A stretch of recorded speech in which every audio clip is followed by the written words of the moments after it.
So welcome to everybody. You are a select group, actually, because we weren't able to accommodate everybody who wanted to come. So we did have to make a few choices. So I hope, anyway, you're happy to be here and able to, if you need to tell other colleagues what took place here. So we're here for the launch event of the UKRI Consultation on open access. And I suppose as far as this meeting is concerned, we have, I guess, three purposes today. One is to introduce the consultation to you and outline what's in it.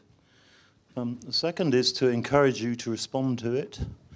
And the third is to listen to views that you may have on what you found in it when you first looked at it. So we're aiming to do all of these things: introduce, encourage, and listen in the space of this morning.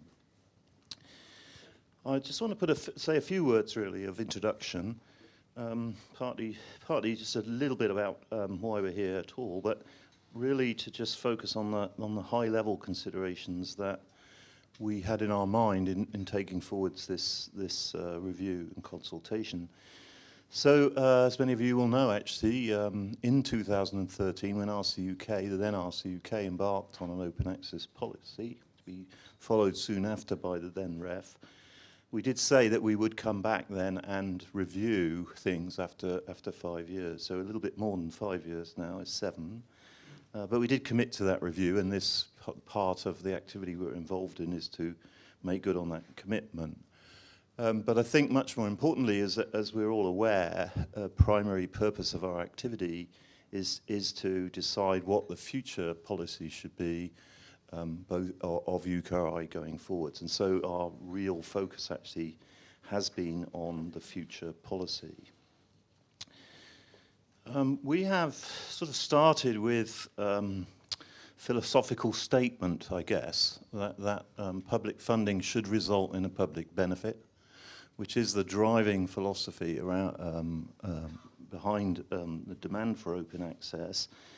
And at least internally, have we taken the view that what that means, how do you literalize that in the domain of open access, means something we've taken to mean full open access, by which we mean, in a simple kind of way, that on the day of publication, the publication is available to the public should they wish to access it. So we, just broadly speaking, have taken this phrase, full open access, to mean available to the public on the day of publication.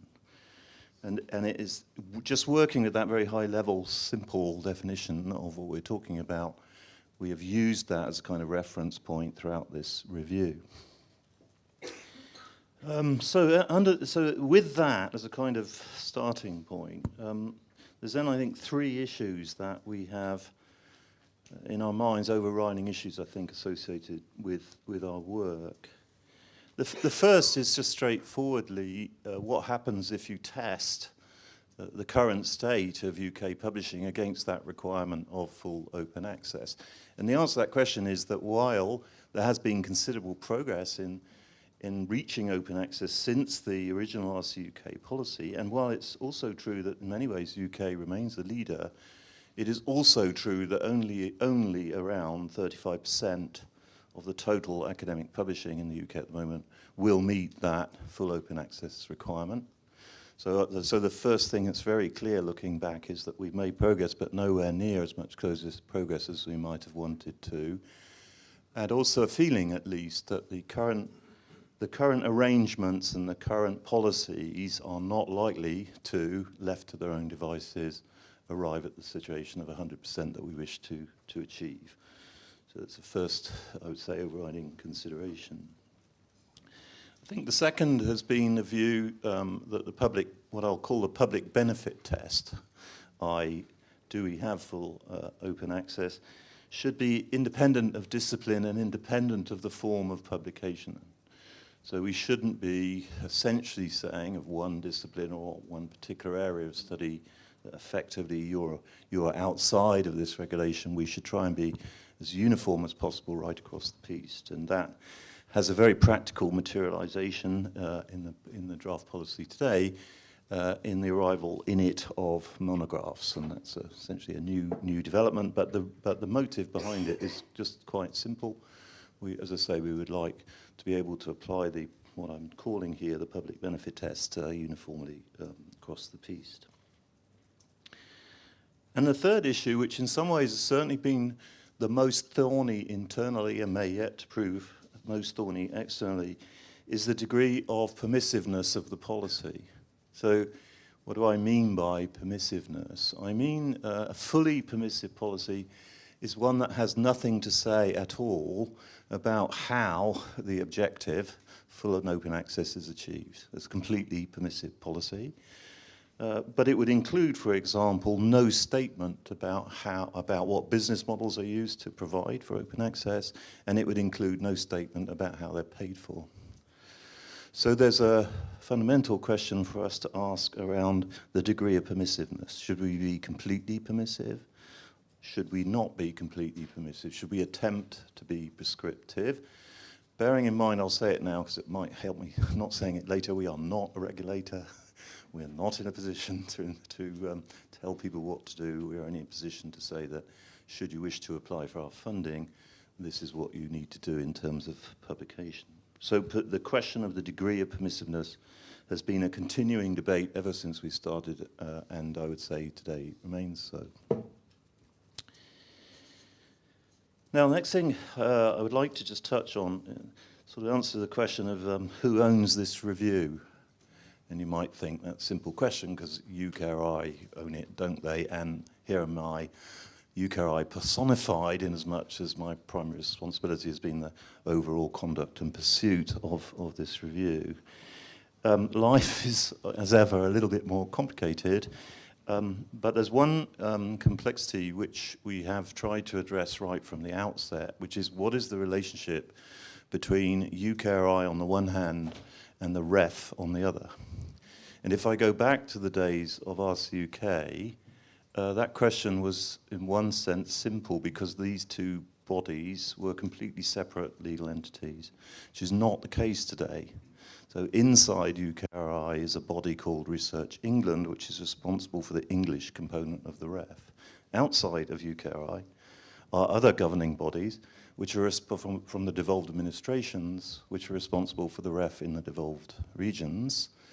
And the combination of Research England and those devolved bodies are the REF and the governance around the REF.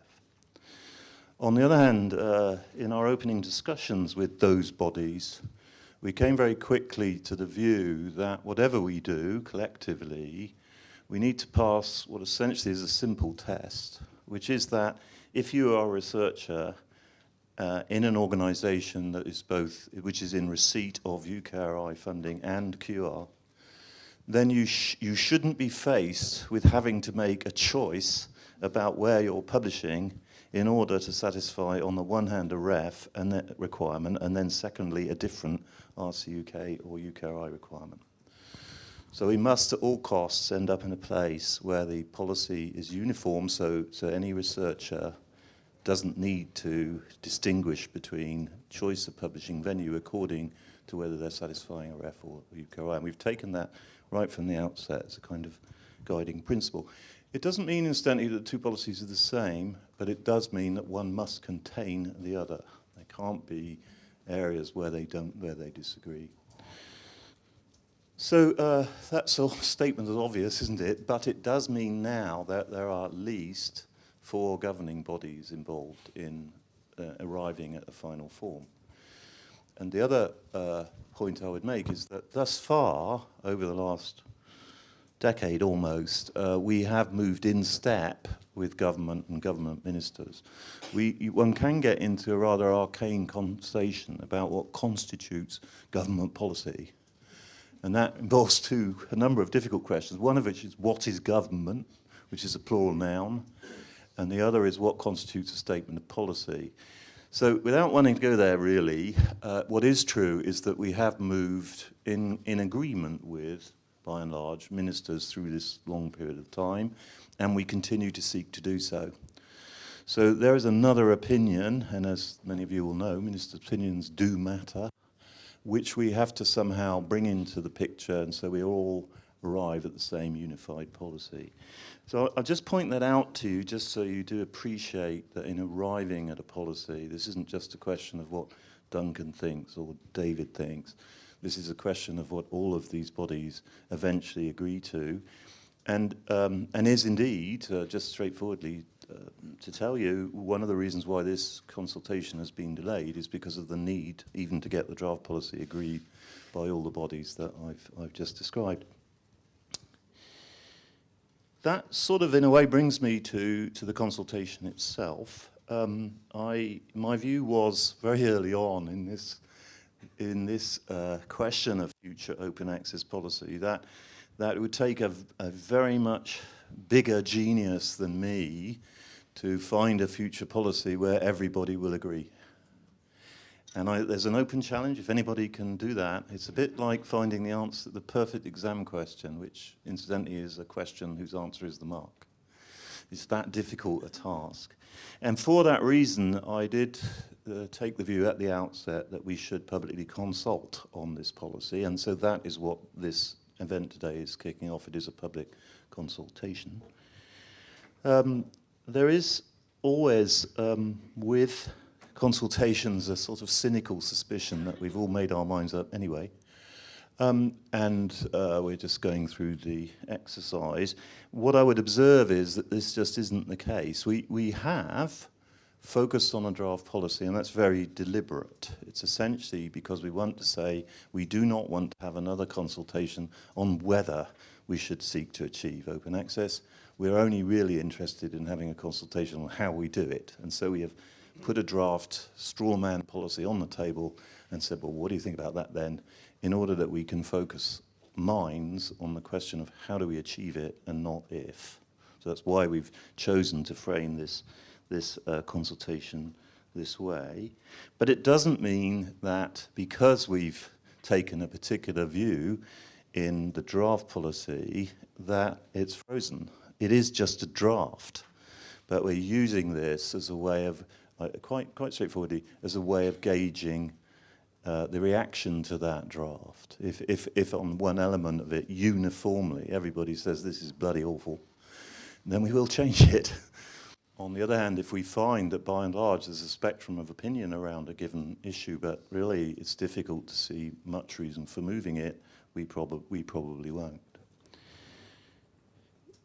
It is not a vote. A consultation is not a vote. So simply because there are a large number of opinions of one type does not mean we will necessarily add weight. Well thought out, well expressed, and even more importantly of all, well evidenced argument is much more likely to sway us than simply the strongly expressed opinion, of which, I have to say, we have already got a very large number. So focusing on clarity of expression, on clarity of purpose, and on particularly, most of all, evidence is far more likely to be successful in our consideration.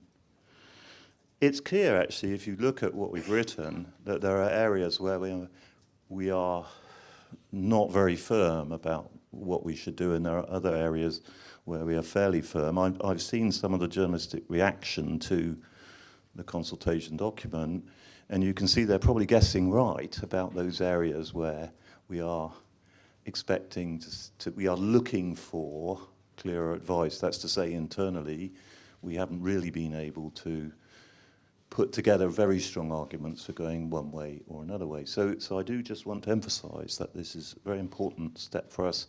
We are listening, and in particular, I should say, if we get really well argued statements, we should take notice. You should recognize that, for me, this is extraordinarily valuable ammunition in going to agree the policy as a whole with all of these various bodies that we need to agree with.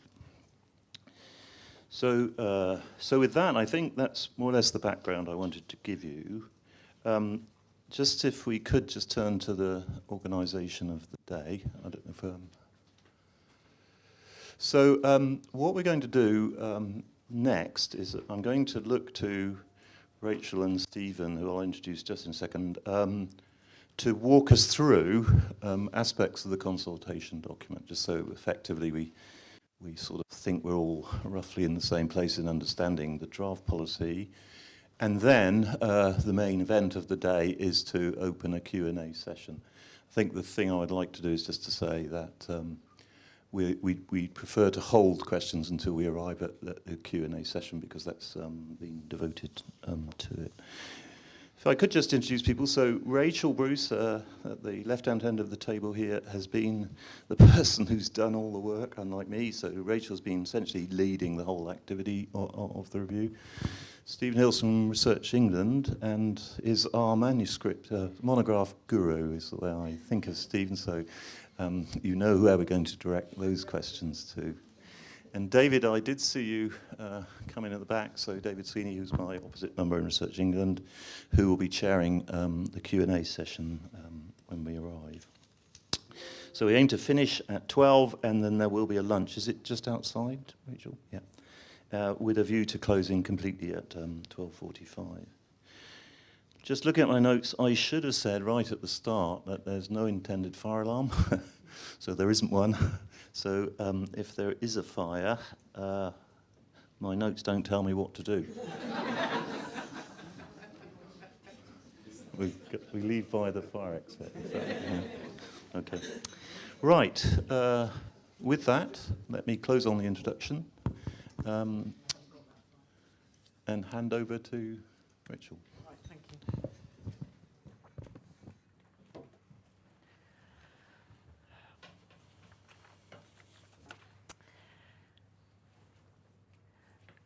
Okay, thanks very much, Duncan, and good morning, everybody. So I'm going to outline the objectives of the review, a bit on the process of the review, as well as the consultation, and then look at research articles and that aspect of the consultation document that's been set out to you. And then Stephen will cover monographs and also talk more about the relationship between the UKRI policy, the REF policy, and the UKRI review and the REF, because that's obviously something which requires some clarity.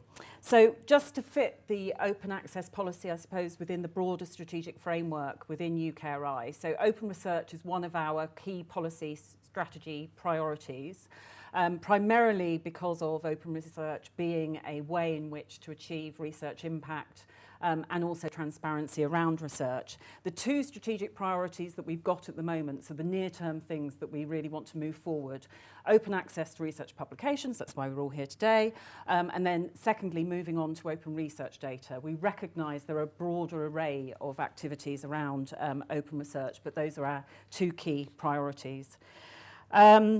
And so in terms of the open access review that we have been concentrating on to date under open research, just to sort of rehearse some of the things in terms of where we've come from. So of course, back post the Finch review in 2012, RC UK put in place a new open access policy and closely followed by the REF putting in place open access requirements. As Duncan said, progress has been made, but there is more progress to be done.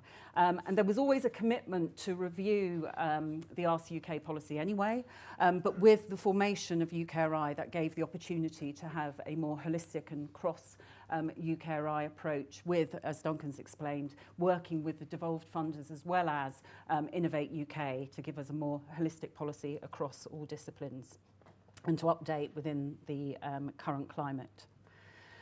So the process of the review so far, we've got 4 phases.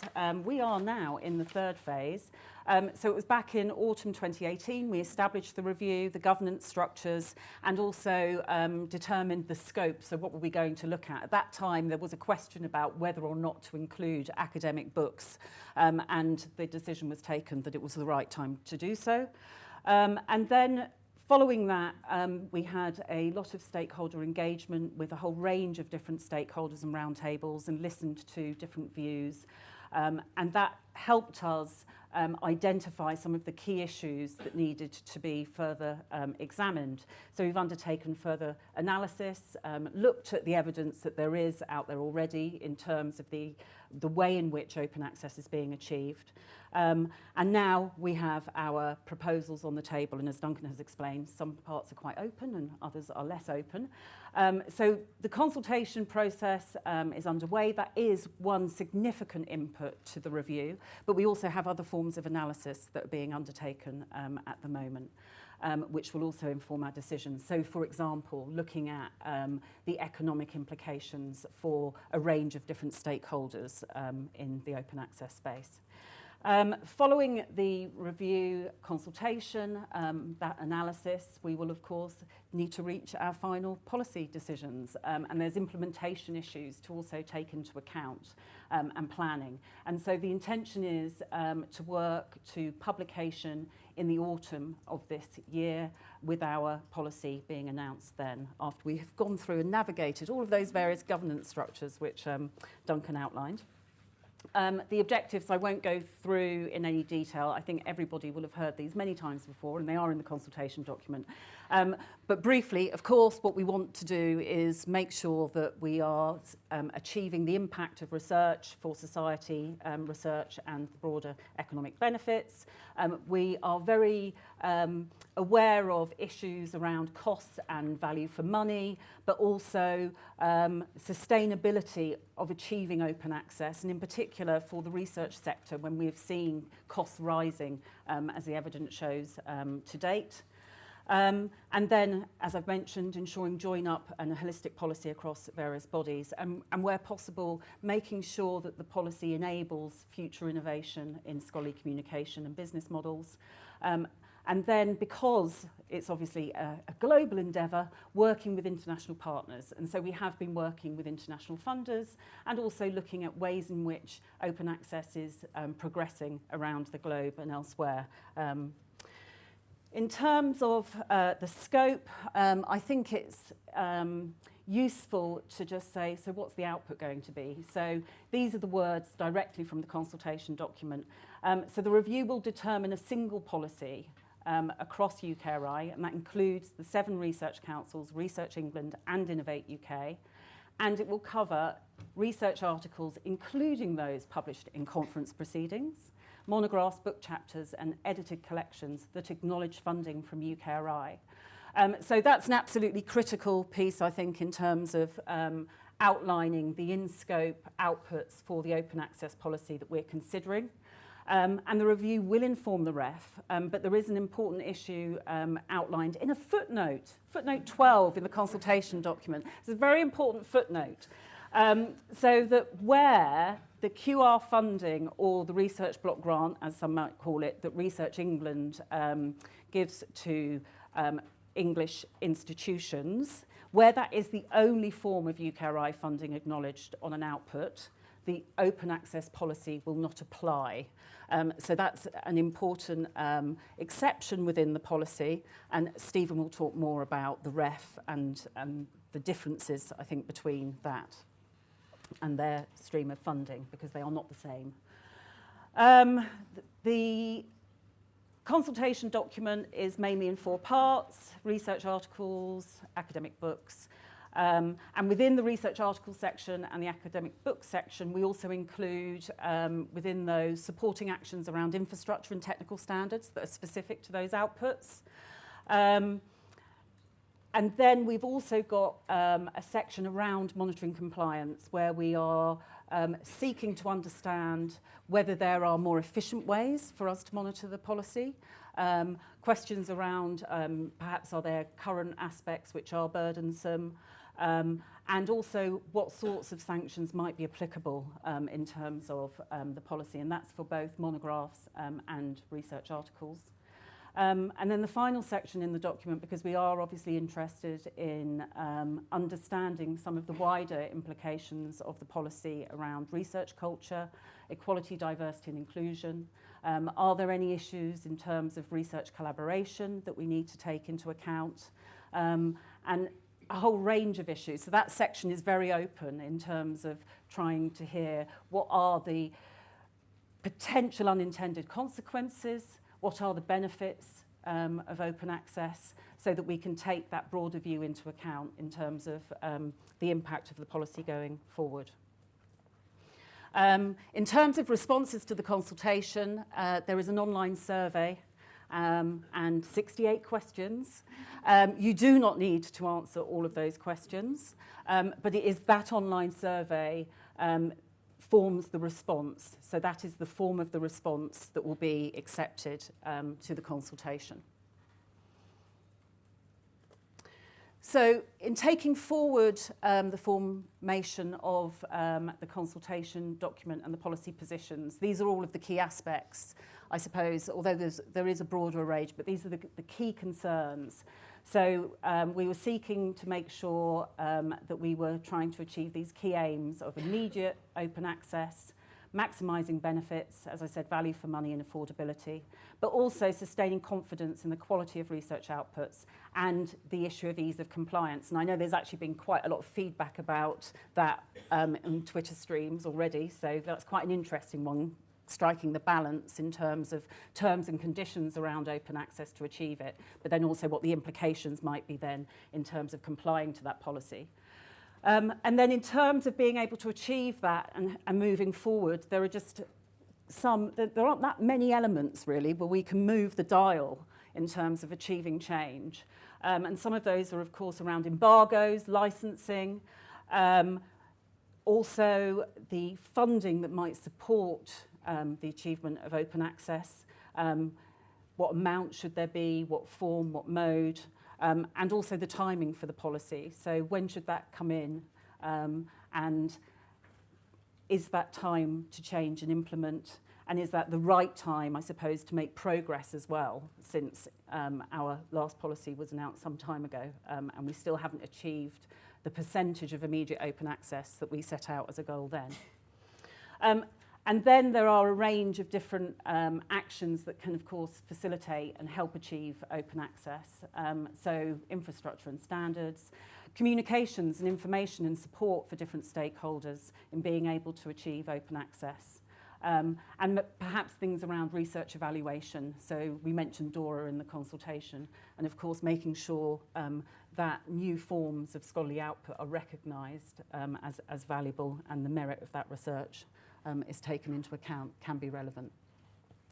So in terms of research articles, the policy that we have proposed is that the research articles accepted for publication on or after the 1st of January 2022 must be immediately open access. And that would be immediately open access either via a journal or a publishing platform under a CC BY licence, or via a journal or publishing platform that accepts the author's accepted manuscript being deposited in an institutional or subject repository with a CC BY licence. So there are those two routes, but both with immediate open access being the key, and as far as possible the most liberal licence, although I recognise CC BY is not the most liberal licence, it is the most liberal licence that actually adheres to scholarly norms in terms of citation and crediting others. But there are potential exceptions and variations and considerations that are open. So, for example, in terms of licensing, considering whether or not no derivatives should be accepted, we've proposed in the consultation document that a case-by-case exception is possibly something that should be considered and introduced into the policy. We have heard from various communities that that's required for some disciplines. And then also we've got a range, but not too many, technical standards that we've proposed for research articles via journals, publishing platforms and repositories, and really just to enable the benefits of open access to be realised. And there's we consult on the issue about retaining rights and whether that should be, what are those rights if they should be retained, and whether it should be the author or institution that retains those rights. But we're interested in hearing what the case is. I mean, CC BY may be enough. So that's something which we welcome evidence and arguments on, so we can make the right judgment. And then there's a large section around funding, and this is one of the issues that I think Duncan was highlighting, where how restrictive will we be in terms of our terms and conditions. And so we need to understand what the costs are and what are the costs that we should support from UKRI funds. And there is a question over whether or not UKRI open access funding should be restricted to particular types of open access. And so should it be open access under transformative agreements or some form of offsetting agreement, so we are assured that open access is being achieved. So there's a range of different questions in the funding section, and that is, of course, particularly important in terms of understanding how to achieve public value, but also the money that UKRI should provide and how we might provide that. And I shall hand over to Stephen.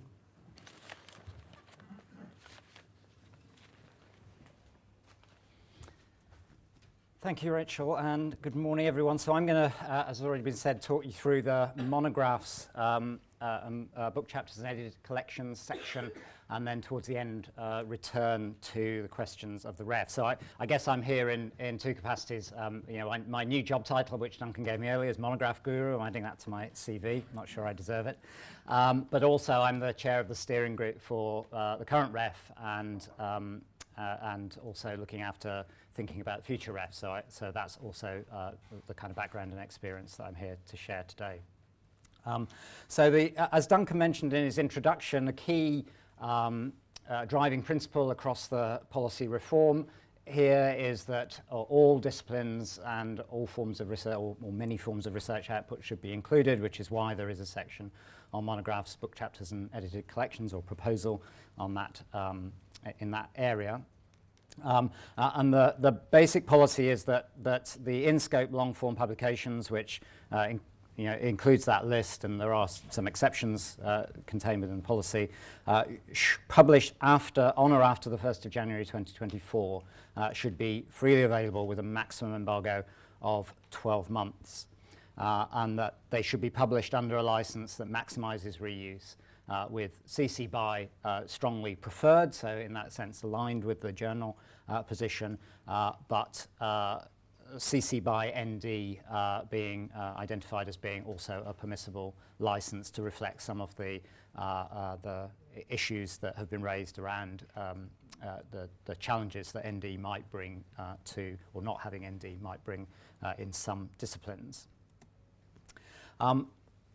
As with journal articles, we are aiming to be agnostic about routes by which this might be achieved. There is no preferred route in the case of monographs, book chapters and edited collections.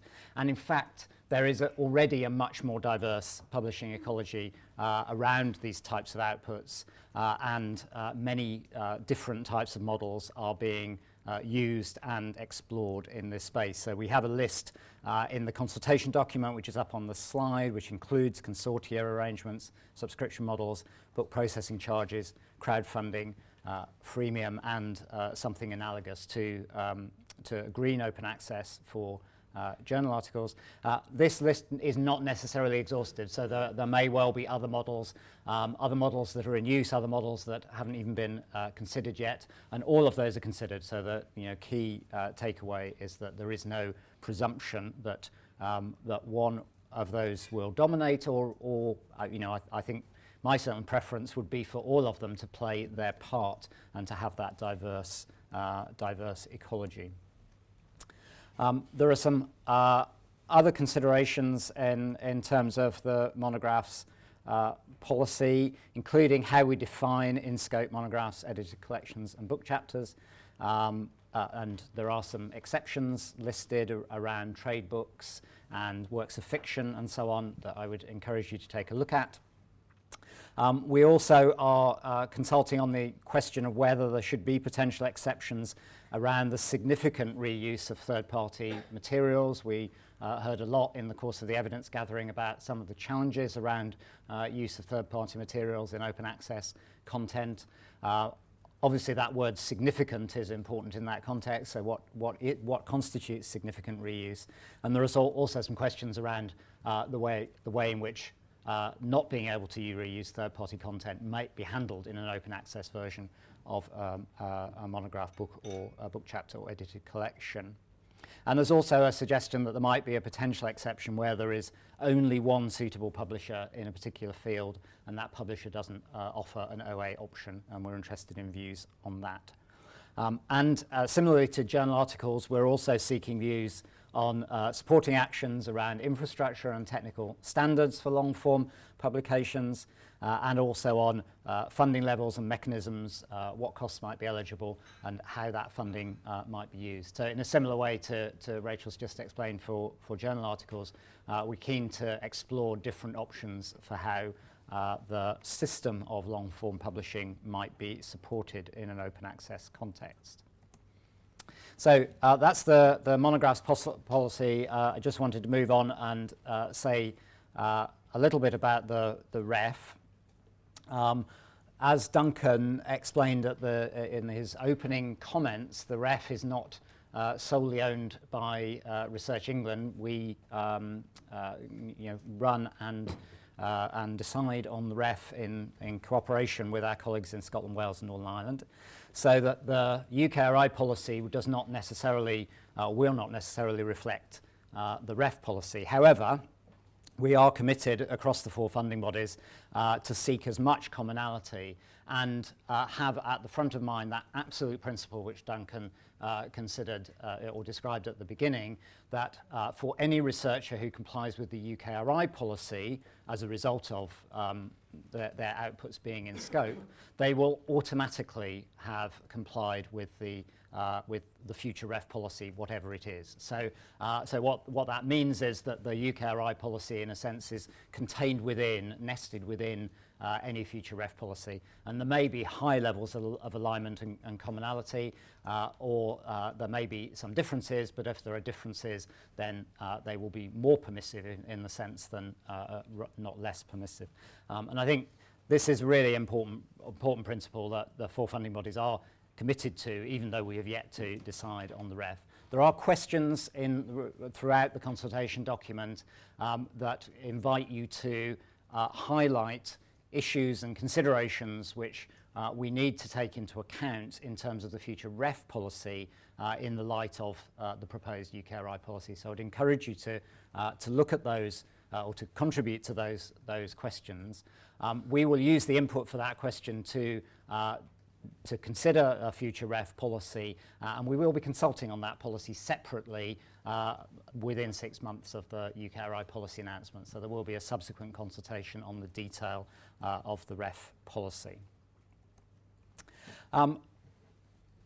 Before I move on just to talk about next steps, I just want to re-emphasise the point that Rachel made about the particular distinction around Research England's QR funding and some of the challenges we understand completely about how you attribute that funding to particular research outputs, and that's what has led to the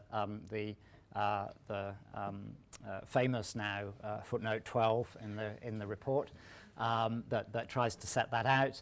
Of course, it's important to remember that will apply to that's about application of the UKRI policy. Many of the outputs that are funded in that way that may or may not acknowledge QR funding will be included or will be submitted to the REF, and so they will have some requirements around open access applied to them. The footnote to the footnote is, of course, Research England does make have research funding streams that aren't QR funding, that are much more project related, and we would expect the UKRI policy to apply to those types of funding streams, things like the Research Partnership Investment Fund and the Expanding Excellence in England Fund, for example. So finally, on to next steps before I hand over to David Sweeney to chair the Q&A session. clearly we're going to be waiting eagerly for all the responses that come into the consultation, and we will be looking at them and analysing them carefully. In order to do that, as Duncan said in his opening comments, this isn't a referendum on the policy, it's a consultation, so we're interested in the quality of argument and the rigour of the evidence that can be provided to support that argument. That's going to be key. And we will be aiming to develop and announce a revised policy in the autumn of this year, notwithstanding all those multiple governance steps which Duncan outlined in his opening remarks. So I hope that's given you an introduction to the Monographs policy and some sense of where we're heading with the ref. And now I think we move into the Q&A, which David is going to chair for us.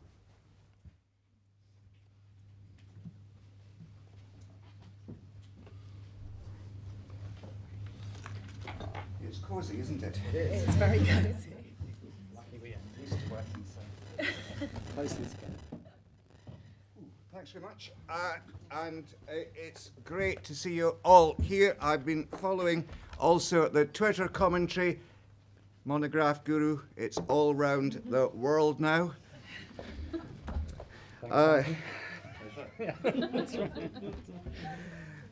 So can I just say a word? I mean, I may take 2 or 3 questions and share them out among colleagues. It's fairly obvious, I think, from the previous discussion who will be fielding which ones. I do want to say one thing, though. I realise that lots of you in the room will have quite strong views about a lot of the material in the consultation. And we want to see that ideally well evidenced and well argued in the consultation responses. This is not a forum for a restatement of positions, nor is it a forum for my colleagues on the panel here to set out the thinking behind the whole thing. It's about you asking questions about clarity, anything that you think you need to know to help you in making your response. And in addition to my esteemed colleagues beside me, I've got a row of experts in the front row aching to take questions. Stuart, have you been drafted in as an expert? Stuart Taylor has sat in the wrong seat. That's the Royal Society for you. So I hope that, and my colleagues will twitch in the front row if they're desperate to take part. Karen, particularly from UKRI, Karen Salt, to answer E, D, and I questions. If the going gets really tough, Karen, it's yours. So can I invite, please, questions? And please do wait for the microphone. Please do say who you are and where you're from. And please smile. That might be difficult. So Robin Green, University of Warwick. A question which might determine responses to the policy is what's the anticipated duration of the policy? What's its lifetime? Because if we're thinking it's transition, then questions around how we support open access monographs and whether publishers have OA options might be answered differently rather than if it's a longer term policy. Thanks, that's a great question. Let's have another one, please. Thank you. Patricia Gilliard, University of Cambridge. Rachel referred to some analysis and evidence gathering around economic impact, and I'd like to hear a little more about that and who is being consulted on it and its relationship, obviously, to QR funding. Okie dokie, thank you.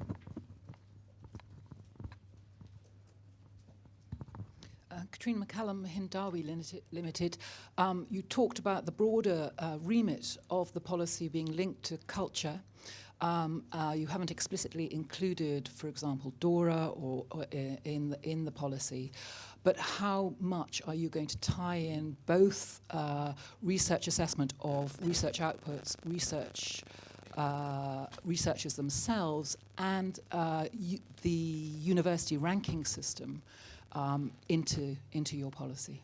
Well, that's a great question. I'm sure you all noticed the statement today from China, which makes illegal, I believe, the use of journal-based metrics on research. A promotion and appointment, I think, is in Duncan, do you want to kick off on duration and indeed picking up any of the other points that you want? It's a very fair question.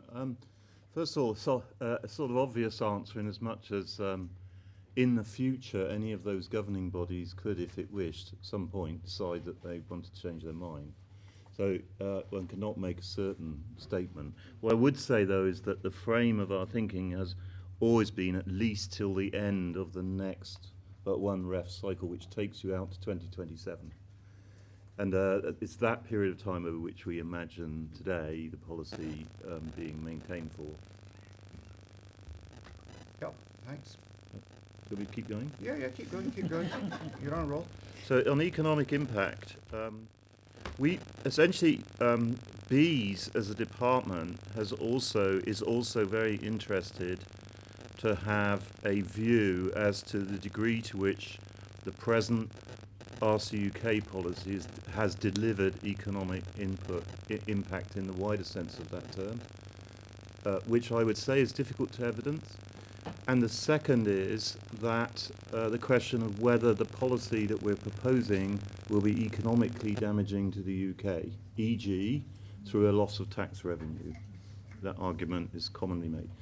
So at the moment we are finalising an announcement of opportunity, which we do intend to get professional consultants to respond to, so that we have what I would describe as an evidence stream about these wider economic questions which are outside of the immediate remit of UKRI. So it's not the immediate remit of UKRI to consider the health of, e.g. the publishing industry at large, in order that we have a full picture, both from, as it were, the research community, but also a wider economic view that can then inform those governance bodies and ministers in the way that I described before.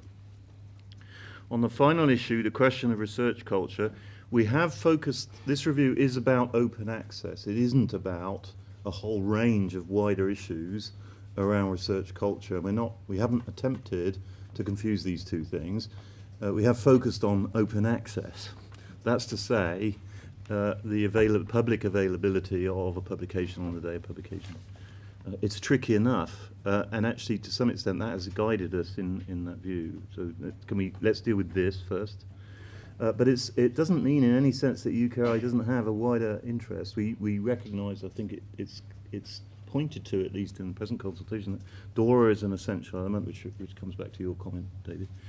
And we're also, we do invite responses around what other things could we do to promote this policy, to help it happen.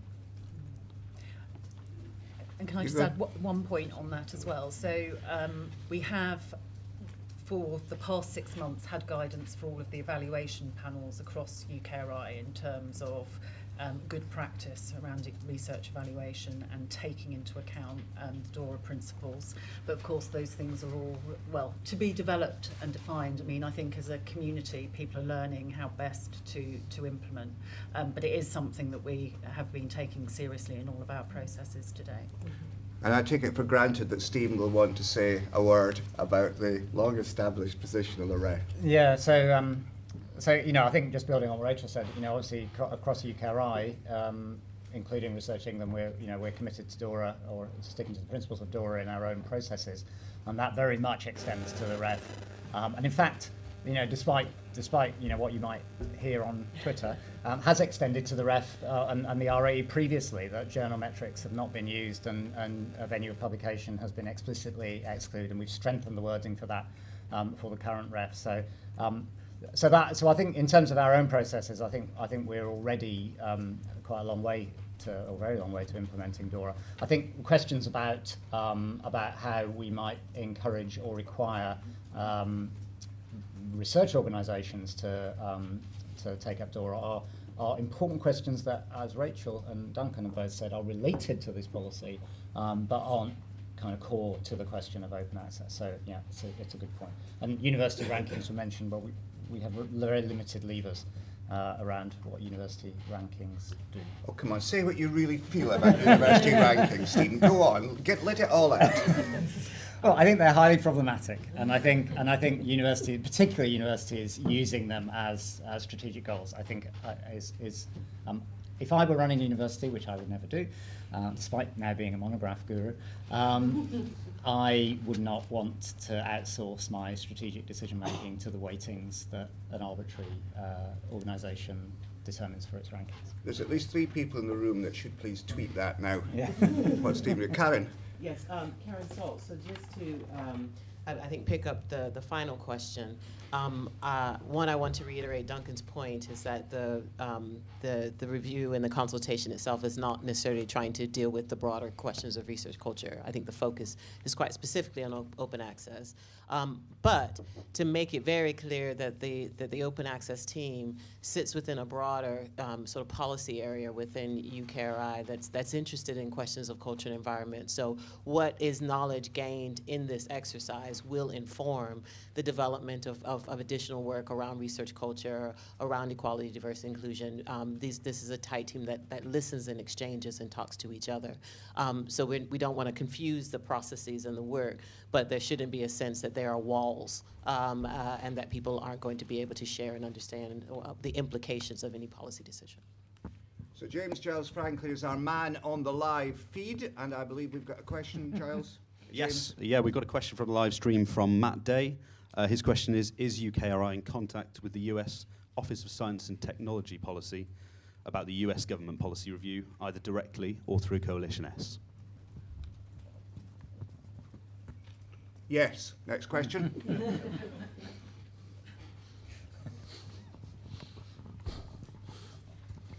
Jim Zanti-Edwards, University of Exeter.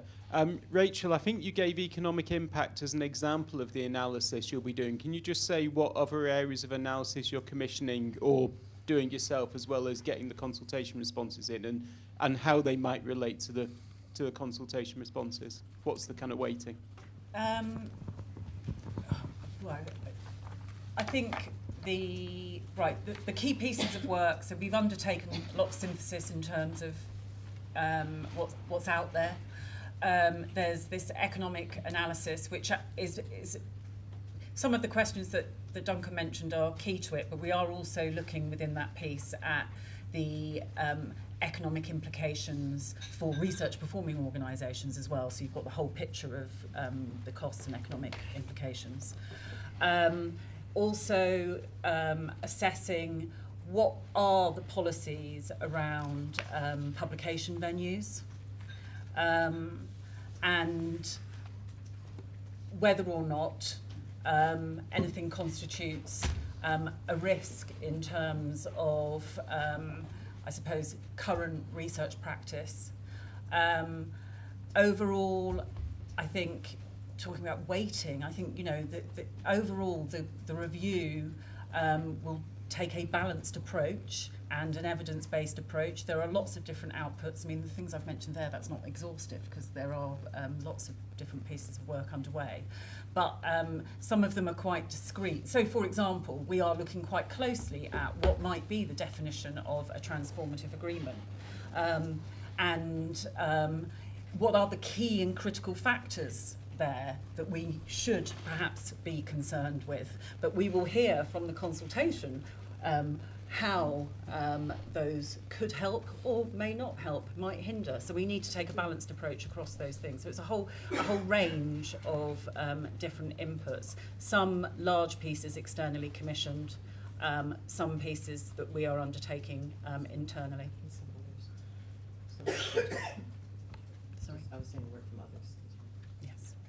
Work from others as well was the added comment. I think we're going to take 2 or 3 questions. Thank you. Okay, David Prosser from Research Libraries UK. I was very pleased to hear the emphasis on evidence and well-argued arguments, but some of the questions you're asking are big questions, and the format of the response doesn't really give us a lot of time and space to provide well-evidenced and well-argued responses.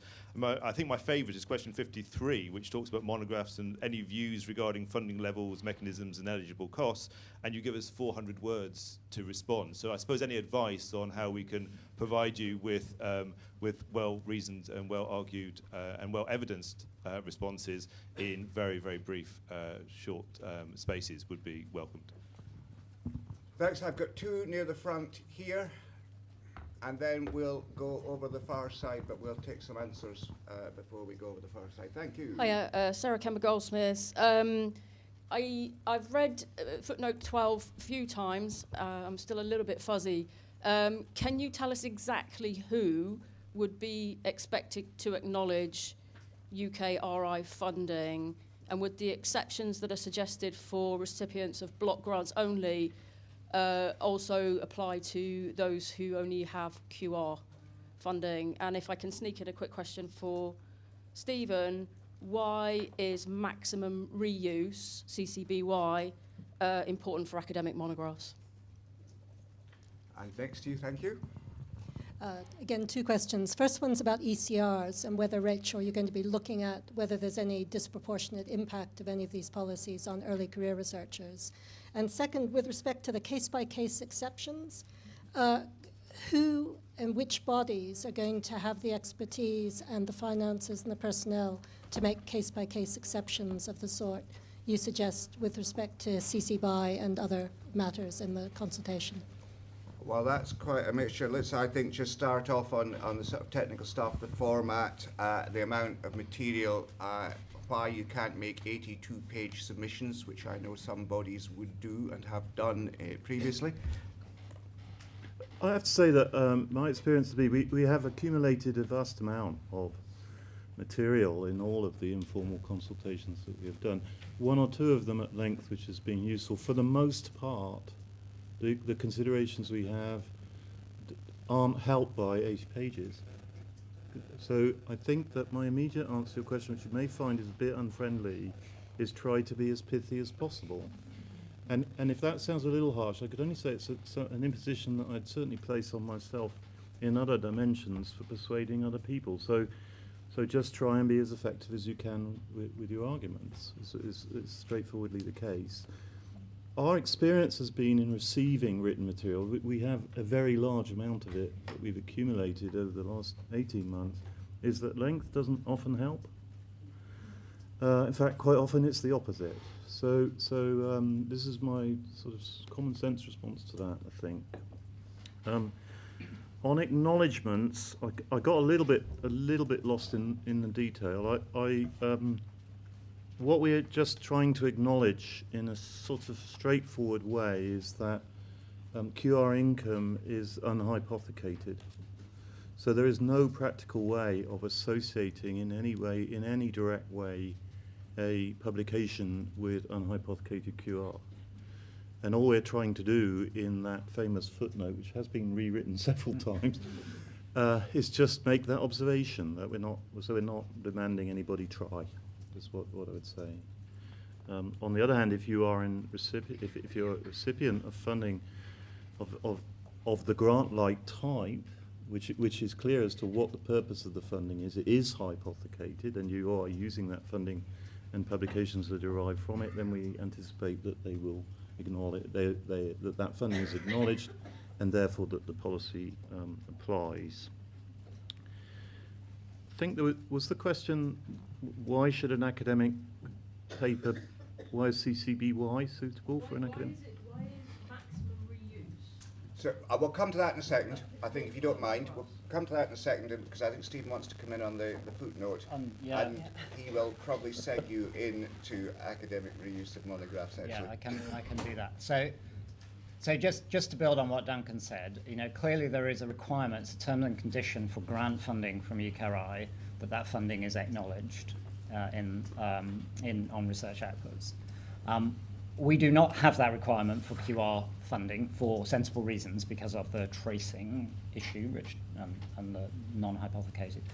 However, we would like people to acknowledge that funding where it has made a contribution to the research that they're reporting. So we don't want to discourage people from acknowledging QR funding where it has made a contribution to a research output.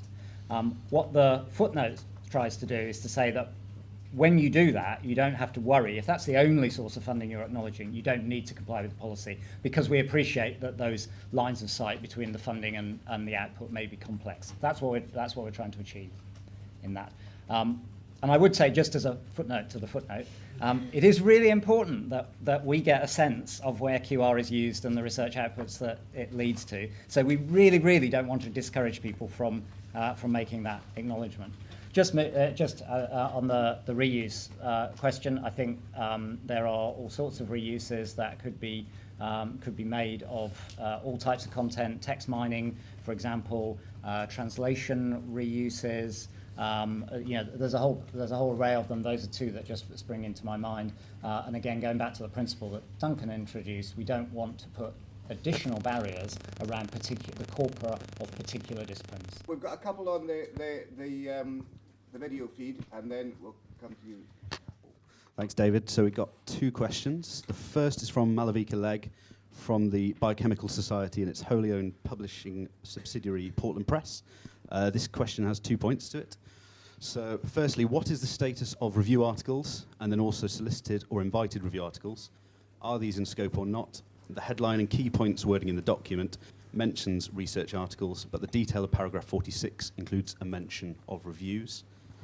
The second question that Malavika raises is assuming that sustaining confidence in quality of research outputs and long-term sustainability are both important, how does this square with the archiving or green route? Is there evidence that UKRI has relied on to deem that accepted manuscripts are a good or high quality mechanism for achieving open access? Might the permissiveness of the policy around green open access remove incentives to seek transformative agreements and other transition mechanisms that focus on open access of the final version of record? Quite a lengthy second question there. Wow. Which I lost about halfway through. Is it possible to simplify it just slightly? So the first thing, Duncan, is our aim to incentivise any single method of open access, or are we determined to be permissive about any method that delivers? I think was the last part of the question. So I say I'll repeat what I said in my introductory remarks, that the degree to which the policy is permissive or not, or what degree of permissiveness, and then this is particularly about the degree to which the policy may or may not seek to prevent the use of funding for given business models, I'm referring to hybrids, of course, is open. And it's clearly open in the consultation. If you look carefully, you'll see it's not part of the default strategy, but there are a lot of questions around there. And we very much welcome input around that question, I would say. Also, I think the question is, what was the status of review articles? And I suppose that there is no status. If you use UKRI funding in order to submit reviews, then you should acknowledge the funding, and we anticipate the review will be published open access. So that there's nothing particularly, there's no particular status to a review article per se.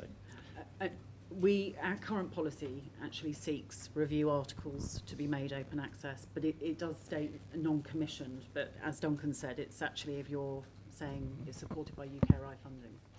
So and indeed at this point from the chair, a general reminder that it is a consultation. So asking us what we're thinking about review articles, we are not currently drawing a distinction exactly at the point, but that's what we're expecting responses on.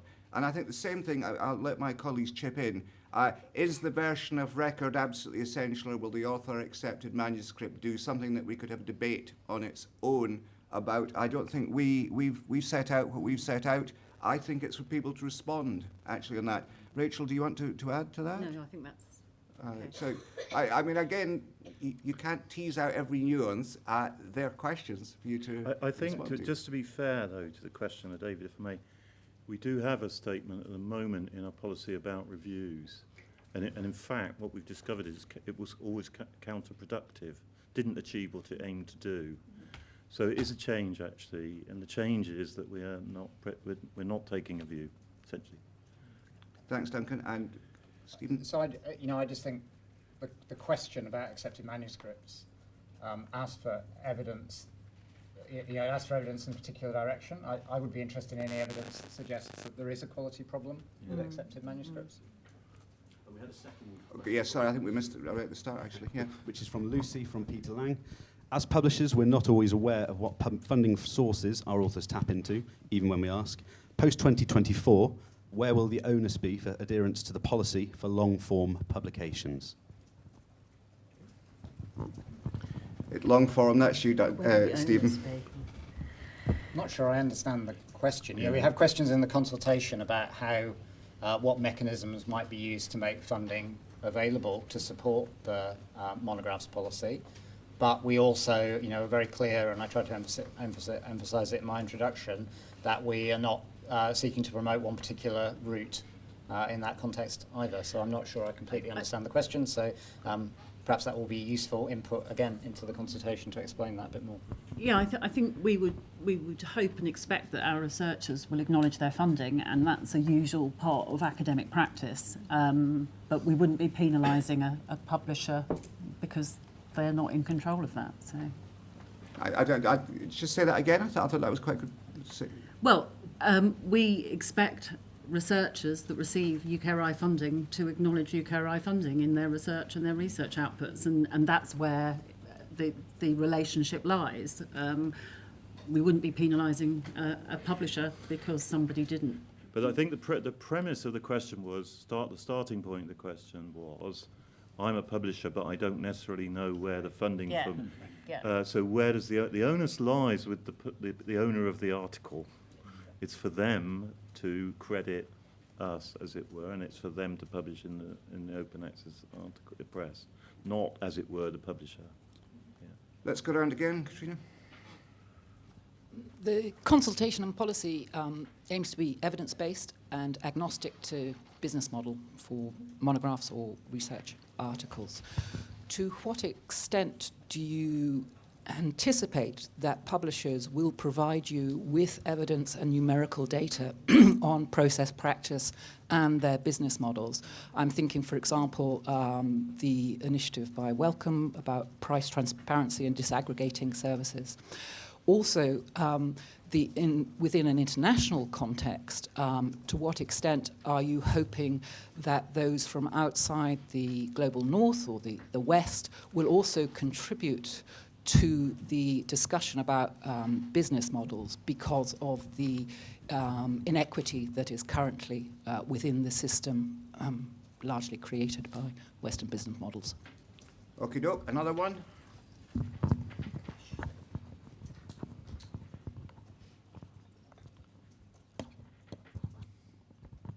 Victoria Eva from Elsewhere. I know you have alluded to this in the actual consultation, but how much will you be informed by and taking into account Plan S compared to obviously the fact that this is a consultation? You have to take into account all the responses that come through from that. And just picking up on the earlier question, the fact that there's discussions with international bodies such as OSTP, how far are you informed by those in terms of the consultation? How much do you inform them?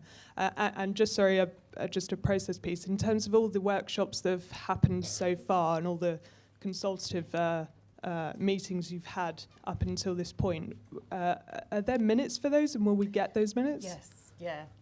Okay. Some have been distributed. I know there's a few that haven't been. Duncan, Plan S?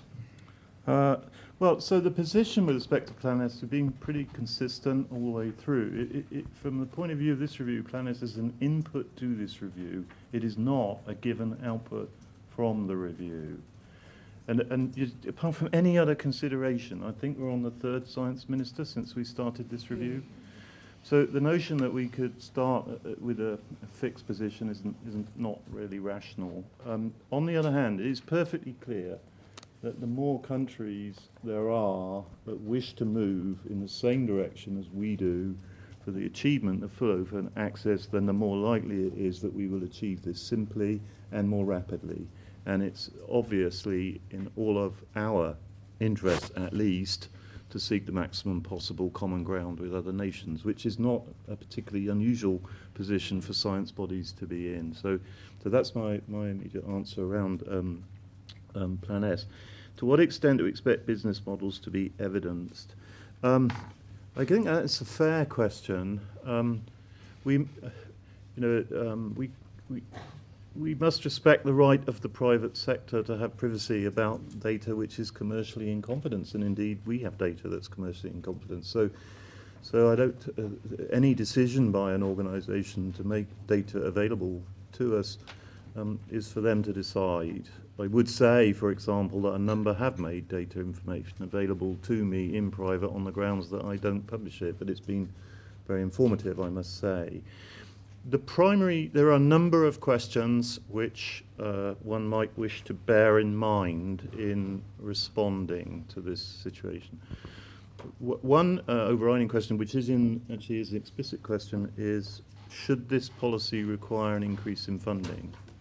And my, if you think about it, anybody who's involved would probably just say yes in a rather lazy kind of way. But people like me aren't in a position to say yes in a lazy kind of way, because if something goes up in our world, something else goes down.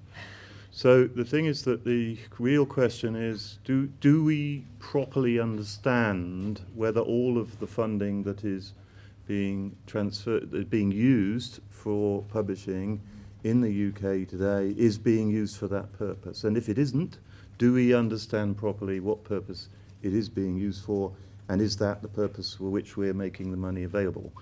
So evidence that would allow us to understand that question is very important. And if you are able to help us understand the answer to that question through the medium of the consultation, I would say we would greatly welcome it. Now, the question of global north-south is a good question and not altogether straightforward. The present situation is that a number of publishers do offer very low prices in the developing world. And therefore, if you were a VC of a university in, let me not name a country, but let's say somewhere in Africa, and you're looking at an open access agenda, you will have concerns because of the swing in cost to the price to the publication rather than the read. This is something I should say, although we didn't have time, we are pursuing separately and directly with DFID to look very particularly at this question. On the other hand, what I would say is I don't see why open access per se prevents publishers from continuing to take the view that there are some countries who ought to be treated accordingly. But it is a good question, and we are pursuing that as a particular issue. Right, was that everything? Yeah, there was mention of the Welcome Transparency Project on costing, which is actually the Welcome UKRI policy pilot. And I think, Rachel, is that a test of whether people will? Yeah, it's a test, yes, and it focuses very much on prices of particular services. But I want to come back to what I say, that what is important to us is to understand what proportion of the present total volume of income going into the publishing system in the UK, which incidentally is of the order of £220 million a year, what proportion of this is actually being used for the purposes of publication? And anything that can help us understand that in an objective way would be very useful to us.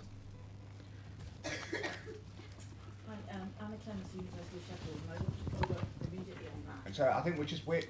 We're getting a bit of feedback on the Twitter that people should move their phones away from the microphone, please. Sorry, Anna Clements, University of Sheffield, and I wanted to follow up immediately on that, on the general public value issue. And when we're talking about value for money for the public purse, how is that being defined? There's already been a mention of tax revenues from commercial companies. And the question that you've raised, Duncan, in terms of is all the money going for the purposes that it's intended, does that purpose include the profits that commercial companies make and therefore the tax revenues that come into the public through the public revenue? So, no, sorry, James. No, you've got to go for it, Duncan. It's too good a question not to give a straight answer. So there are two issues here. I'll try and separate them. One is the issue of the tax to the inland revenue, which I'll come back to. But one is the question of value for money from our perspective. So, from our perspective, are we uncomfortable with the idea that there are things that we do with science funding which are provided by the private sector and which result in profit? The answer to that question is no. So you may have heard we're having a ship built and we do allow the ship company to make some profit. But we also know what that profit margin is. And so this, in many ways, is about transparency, and it's about not feeling one is in a position where the profit margin is too large to be comfortable with, or where the costs are hiding the fact that not all the funding is being used for the purposes of publishing. And now from a hard-nosed Treasury point of view, we could be challenged in such a situation because they might say, well, you are giving that funding out for purpose A, but it's actually being used for purpose B. And that from a hard-nosed Treasury point of view, would be a value for money consideration. Now, that separately from this is an argument that is being made that if we were to move to a more to full open access in the UK, we would somehow damage the publishing industry's export ability in the UK. And that argument is being made, and it's being connected to the tax revenue that publishers pay to the Exchequer every year, which is a different argument. I'm not going to comment on that argument, but it is one of the reasons why we are pursuing more evidence to get to the bottom of that story. And that evidence will be made available? Or is that? It depends a little bit what it is, but what will be certainly made available is our ultimate judgment on the matter. Just to slip one in to Stephen here. One of the tweets says, did the panel answer the question about whether the UKRI policy will apply to institutions that don't receive a block grant? Yes. I'm not clear what that question means. No. So is that about the OA block grant, or is it about QR funding? Well, he's on Twitter, so I can't answer for him. Yeah. Let's just suppose it's about the OA block grant, just to test that out. What would the answer be? Yes, I think, but I will look to colleagues elsewhere on the panel. Yeah. Yeah. Yeah. Yeah. But the policy is primarily about articles, not institutions. Is that right? So I think you've got to get round to it's about those who are recipients of UKRI project funding. And also be open to the view that the funding mechanism may need to change. And so that's why there are many questions in the funding section about, it's not just APCs, there are different business models, what mode and method might be appropriate. So, you know, the block grant as is may not be the mechanism going forward. There are different ways in which UKRI might support and fund open access. Have we run out of questions? Well, funnily enough, no. So there's one at the back and there's one at the side, but we are thinning out. So if you're holding back, your time has come. Just a quick question following up on the Global North point earlier in your comment about DFID, and they're looking into making sure that everyone was sort of treated fairly and input was gotten from all sorts of correct places. I wanted to check if the investigation would look into the position of people who are perhaps retired and might not have access to funding through usual routes, and people who are similarly disadvantaged in some way. And over here.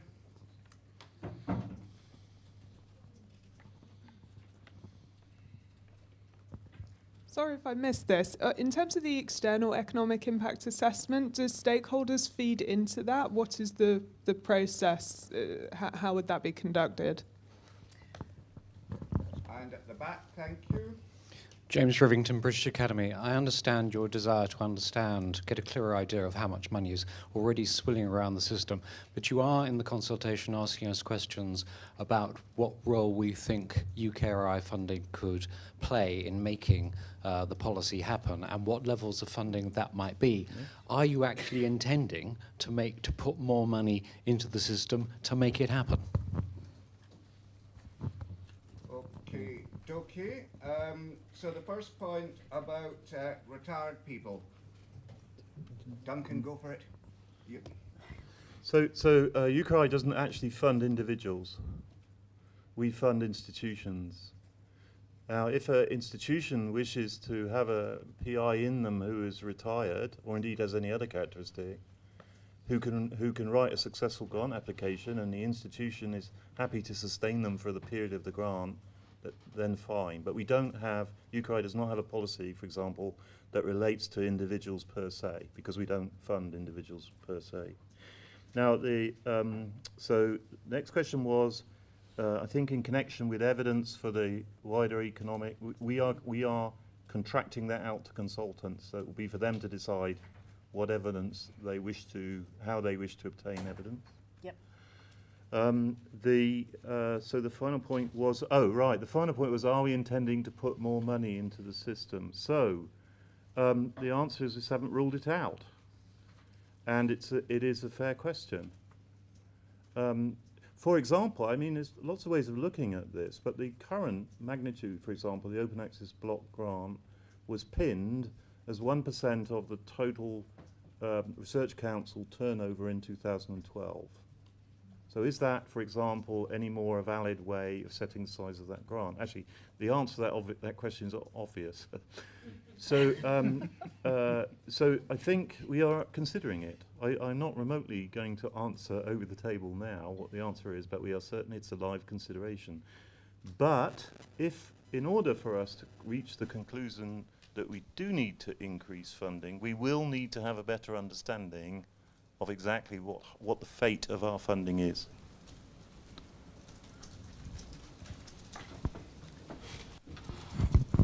Katrina, you're hitting the jackpot here. The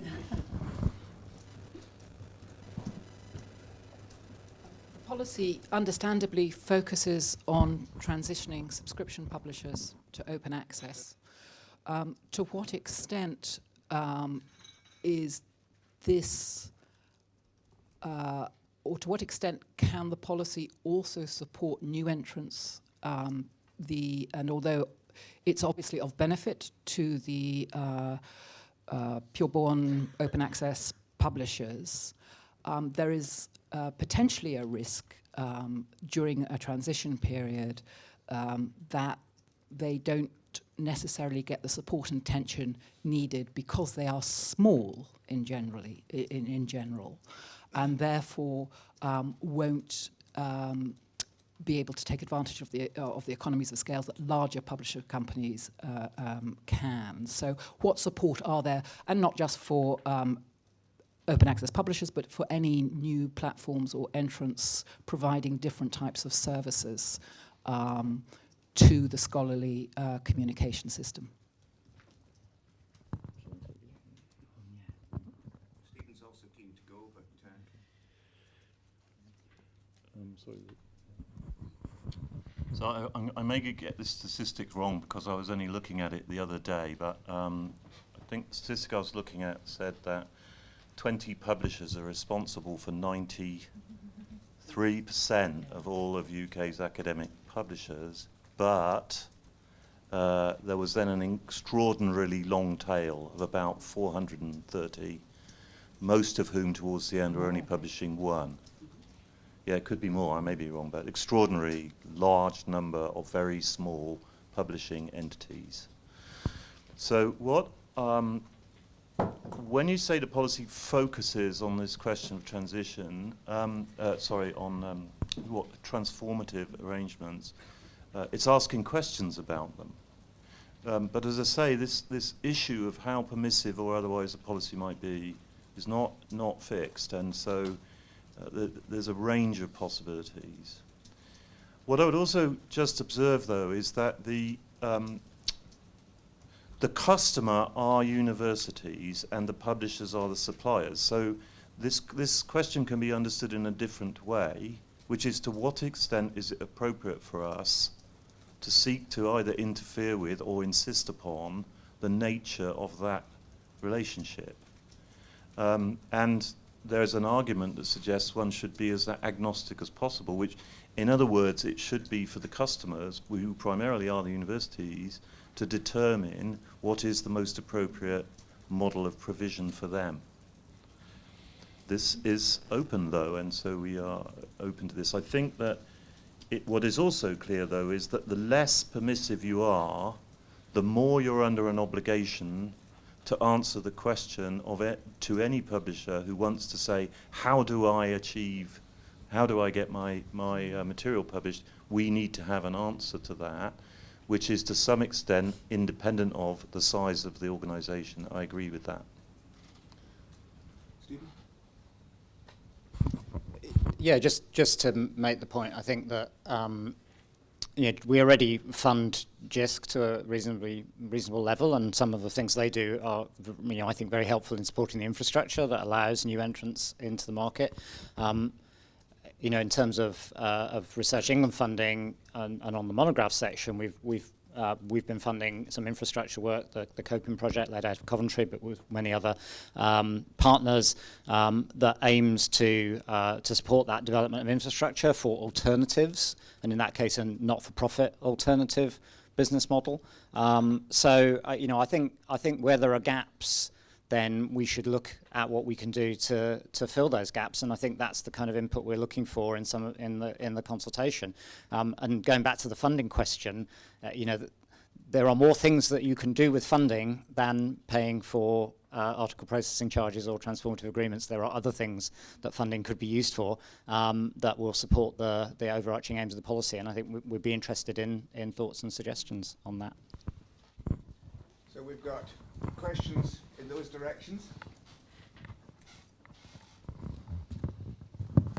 Thank you. Hi, Susie Winter from Springer Nature. Rachel, right at the start, you mentioned around open research, one of the strategic priorities of UKRI. Just interested in where the balance between some of these priorities might fall, because you could see a scenario where a route on OA could actually hamper the delivery of open research. I was just wondering if there was any insight you could give on how those priorities might balance out. We have tried, as far as possible in our proposals, to make sure that we are looking at links between the publication process and other processes. So, for example, statements around data access statements, and also some of the broader questions about making sure information around research outputs are open and non-proprietary, and those issues. But I think, as Duncan said, we're very much focused on the article processing process. So I don't know if that answers your question, or... I might catch you afterwards. Yeah, okay. And we've one here. Thanks. So, Theo Andrew from the University of Edinburgh. So, doctoral thesis acknowledging UKRI funding. The policy is fairly silent on these important forms of research output. So, it'd be useful to have some clarity of whether they're in or out, or whether we should be providing evidence for this. Wow. Stephen? I think I'm going to defer to Rachel. I'm not sure of the answer to that question. It's not a publication. But no, publications that result from our funded doctoral research are in scope, but theses are not in scope of this policy. And what do we say in the monograph section around it? We ask the question, don't we? I knew Helen would know. Didn't we fix thesis ages ago? I can comment on that. Yeah, so that's the position around the OA policy. I think it's worth emphasising that a very large proportion of PhD theses are made publicly available, either directly on university repositories or via the British Library's ethos system hosted in this very building. So I think much of that material is already available, including Stephen Hawking's PhD thesis, which I think broke Cambridge's repository when it was put online. So those things are actually available already. Just a question on infrastructure. I mean, I totally agree that it would be good to see some of the money diverted towards infrastructure development rather than ploughed into APCs and BPCs, etc. I mean, I don't know, do you anticipate that to be done on a institutional basis? So I'm thinking of kind of relatively small institutions that might want to rely quite a lot on the green route, but not have, for example, developed digital preservation strategies, etc., and would require a sufficient amount of input in order to be compliant on that basis. So there's an institution by institution question, but there's also one of kind of perhaps a much bigger consortia than COPIM, which would need to be international, cross universities, UPs, for example. What are you expecting on that? So I think it's a very good question, of which the most obvious is, if we're going to have a green archive, why don't we just have one? And so we do actually address that question in the welcome input under that heading. Should we just have a single national one? Should we have 300? What's a sensible balance there? So that's a live question in the Constitution. And there's a very open question that actually says, are there infrastructure mechanisms that UKRI should consider supporting? And we make it clear that UKRI is not the only person, because indeed, as you've just said, there are global collaborations across the scholarly infrastructure. But so yeah. That is absolutely vital, because if there is no public global infrastructure, as it were, they will be private monopolistic. So I mean, yes, I agree, and this is a live consideration, and we welcome input. But let me just make an observation. There's nothing unusual to UKRI about having and paying for large repositories. Just they don't have articles in them. They have lots and lots of data in them. Other stuff. It's, it's not unusual. So it's a perfectly fair question. And if you look at the kind of numbers involved, and you look at the total size of the block grant, and you do kind of some I was indicating, this is an entirely rational question, how we should go about this as a country. And the kind of preservation question, obviously, that the Universities UK groups looked at that in some detail, and that is relevant, I think, to our infrastructure question. There's an opportunity there too, because currently platforms are only oriented to STEM, they're only oriented to open science, and it does give you the option of being able to think hard, and no one has yet, about what platform-based AHSS publishing would look like. That's great, and I look forward to your submission to the review. Tell us how to do it. Clearly interested. There's two over on. You've got one at the back, and then there's two over on the other side. James Anthony Edwards, University X. This is slightly tangential. Data, and I'll take a yes or no, because you've touched on it in a few points. Are we likely to see anything wider about data, particularly thinking about the ref after ref consultation, because that's where we'll see discrepancy in policies. Will there be a data equivalent to this process? Can I get a yes or no answer, Duncan? A sort of yes. It's a yes. I think open data is going to be our next target. But can we just deal with this one? But data's so huge that I don't know whether it'll be quite the same as this process. Of course, target might be the wrong word in that we're not going to shoot, but... And just to pick up that question from the ref after next point of view, again, the answer is a simple yes. I think that is clearly something we need to think about in terms of the future research assessment landscape. But I'm not able to say anything more than that, because there is nothing more than that to say at this point. Jolly good. Over here, I'm just beginning to wonder now, because my BDI falls upon Jack Grove from the hire, whether he's got his money quote yet. Anthony Conn from Liverpool University Press, Association of University Presses. Question for Stephen. I know this is a consultation, but I'm interested in what informed the starting point for Monographs of a 12-month embargo on open access, and what work has been done to inform that? Yes, so we commissioned some work. It's a very foreboding noise. Commissioned some work as part of the UK Open Access Monograph group that, as part of that work, looked at the time distribution of revenue from monographs, and the pattern is that the vast majority of monographs make the vast majority of their sales within the first 18 months. And so, the embargo period is therefore designed to allow a model that allows a large proportion, or indeed all of that revenue, to continue to be recouped whilst an open version is made available after the 12-month embargo. So that was the evidence that we drew on. Can we have yes, thanks. And there was somebody else, I think, but they're not waving their hands. James Bissett from Durham University. I think earlier there was talking in the global perspective, there was mention that some minutes from some consultations or meetings with other funders had been made available. It was just clarification on where they've been made available, and if there was any commercial sensitivities, could a summary be provided of other meetings to indicate views? Minutes of any of the consultation meetings that we've had, there's a couple still to be distributed, but those that have been distributed have been made available to all participants in the meeting, and they've been told they're allowed to distribute them anywhere, but we haven't put them up on our website. That's our policy overall in terms of, because we had lots of different stakeholder meetings. But at the end of the review, we will have an evidence pack with information that is available across and you know, draws from all of the evidence across the review. So, but I don't know if that answers your question. Yeah, I think so. I think so. Yes, I think so. I think it was just the mention earlier that they had been shared, but it was just where. One more. Wave your hand, Chris. This is something I was going to say at the end, and it might sound a bit sycophantic, but as somebody who has been in a number of these meetings, one of the things that I have been really struck by is the very deep and careful thought that those developing the policy and the consultation have actually given to all of the input.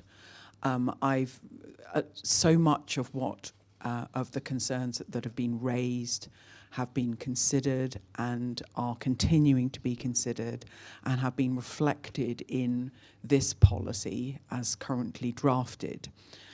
So obviously we can share and will share as much as we're allowed to share, but just from a personal perspective, I have just been very struck by the many, many nuances that are now in what we see in the consultation today that have arisen from those earlier consultations. Thank you. Yeah, Duncan? First of all, let me say thank you, but let me also just observe that if we have managed to capture that nuance is because many of you and many other colleagues have been so helpful to us in all of the informal consultations we've been doing, which by and large, I must say, have been taken forwards in a very, what's the right word, civilized manner. And because they have, we've been able to have a very healthy exchange. So I would say that, in a sense, the consultation probably just reflects the temper of that. There is one comment I would like to make. So in a sense, what I'll do is I'll ask myself the question and then I'll answer it. So the question is, how can you be so precise about the date on which the policy applies? And the reason that's a good question is because it is in fact very difficult to pin down arguments as to whether we should apply it on that date or another date. The qualitative considerations are obvious. If we have some date vastly in the future, to all intents and purposes, it's infinite and nothing happens. But on the other hand, if the date is too aggressive, then what one could end up doing is hurting a large number, particularly of small publishers, unnecessarily, because one will not have allowed sufficient time for them to adapt to circumstance. Now you need to note that the date in our policy is the date of publication. It is not the date of grant award. And the reason for that is that the REF doesn't have grant awards, so we need to look at publication date. But what that means is actually that the date in the present draft policy is what I would describe as ambitious. So what I'm appealing for is well-informed, pragmatic evidence that might cause us to move that date. We do not wish to cause unnecessary damage to the system, which, if we'd taken a more pragmatic and sensible view about the date of application, we could have avoided. This is not a general excuse to write evidence that says this policy cannot be adopted till before 2030, but things that could tell us, that could guide us as to what would be a sensible judgment about these dates, we would also very much welcome. Anna, you get the last shot.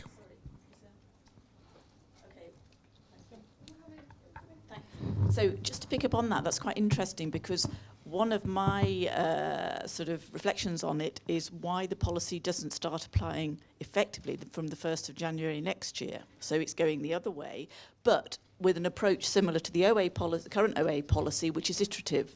So the OA policy, of course, looked at publication date first and then acceptance date. So there is that potential. So presumably we can provide evidence where that would be helpful. But it sounds like you feel that we can't go any closer to where, any earlier. I won't comment. Okay. But what I'm trying to indicate is the kind of evidence that we feel could be really rather important to that consideration, and we don't quite feel well informed enough. Yeah, and it could inform, actually, there's a phased implementation of certain aspects. Yeah. Yeah, I think we look forward to evidence. We very much aware that there's a burden on the community in implementing this policy, so you've got to consider in providing your comments that as well. I think that's enough for now. I want to thank you really for an interesting and stimulating set of questions, which I think the panel did a really good job of responding to, and thanks to them. We have lunch now available until 12:45. If you have things that occur to you the minute you leave, well, you can grab us here, but you can email the Open Research team, and there's a slide, indeed, there it is, giving you the contact information. At present, I think we're not putting an FAQ up, but I think we'll be reviewing the questions and the answers we've given today to decide whether we need, as usually happens with REF consultations, a living FAQ. I'm just not sure, but we'll assess that. So thank you all. Great to have you here. Look forward to stimulating discussions over lunch, and we look forward to full and immediate open access for UKRI publications from some date that you'll advise us about. Thanks very much.